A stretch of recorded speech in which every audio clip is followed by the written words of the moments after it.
Pemirsa, kita lanjutkan kembali perbincangan. Kang Asep, ini melihat dari kasus Rafael Alun dan tadi juga kita sudah kemudian menyimak dari Irjen setelah Rafael Alun menjadi tersangka, ternyata ada lagi kemudian yang diselidiki memiliki harta tidak wajar dan kemudian ada yang mendapatkan sanksi berat.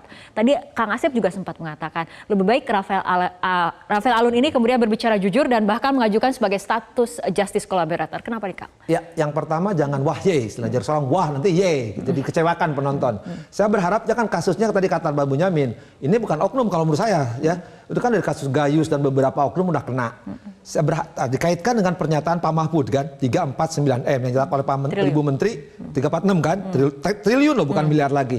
Hanya 1-2 yang muncul karena ada laporannya dari anak buahnya yang tidak sampai seluruhnya. Ada kemandekan, dugaan Ada kemandekan. Artinya ada tadi, ini bukan oknum ini, rombongan. Dengan ada rombongan pelaku-pelaku lain yang harus dibuka. Nah, dibukanya mana? Saya berharap tadi, pertama adalah para pelapor, para gratifikasi menyampaikan. Kemudian Bapak ini juga berani bicara, supaya setidaknya dapat jadi JC lah, setidak-tidaknya kan. Untuk membuka yang lain, untuk membuktikan 34T itu memang ada di institusi tersebut. Jadi ini bukan oknum lagi, tapi rombongan yang dari dulu tidak hanya bodong, tapi bohong. Nah, ketika bohong ini saya berharap ada tindak lanjut, jangan rame-rame menjelang pemilu. Ya, kalau menjelang pemilu saya pikir percuma juga rakyat. Nanti ujungnya dia cuma di PHP-in. Katakanlah sejujurnya jangan ada dusta di antara kita. Ceritalah, mudah-mudahan jadi JC. Oke, baik. Kalau dari Mas Boyamin seperti apa?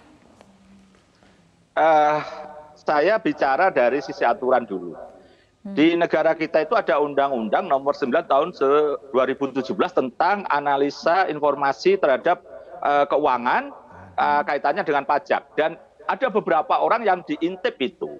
Nah, sebenarnya sebelum mengintip orang lain wajib pajak, intip dulu pegawai pajak, transaksinya seperti apa dan patuh pajak enggak. Itu sebenarnya kalau itu diterapkan, selesai juga ini urusannya. Gitu. Artinya semua bisa dibersihkan untuk oknum-oknum yang nakal begini gitu. Dan itu harusnya diterapkan. Dan itu sudah diinisiasi Bu Menteri tahun 2017.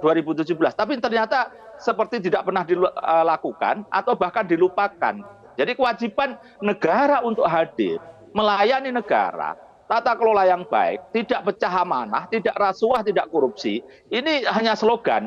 Dan Bu Menteri Keuangan sejak awal katanya perbaikan tata kelola belum ada sampai sekarang. Bahkan kalau saya melihatnya ini memperbesar surat utang negara di Bank Indonesia karena kaitannya pajak yang tidak bisa dimaksimalkan. Nanti saya tidak yakin akan seperti apa negara ini punya hutang yang lebih besar dan jebolnya Bank Indonesia nanti.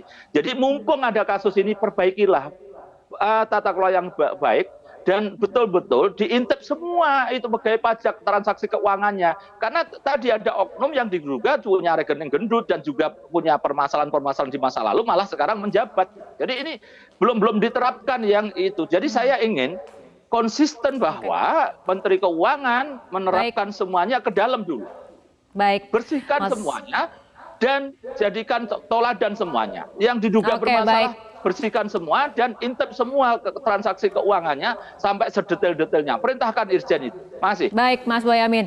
Kita lihat saja kemudian dinamika dan juga perkembangan dari pengungkapan dan juga pengusutan terutama kasus gratifikasi yang melibatkan Rafael Alun. Apakah kemudian ini akan menjadi jalan ataupun pintu masuk untuk kemudian membuka kasus-kasus lain yang lebih besar. Kita tunggu bagaimana dinamika ke depannya.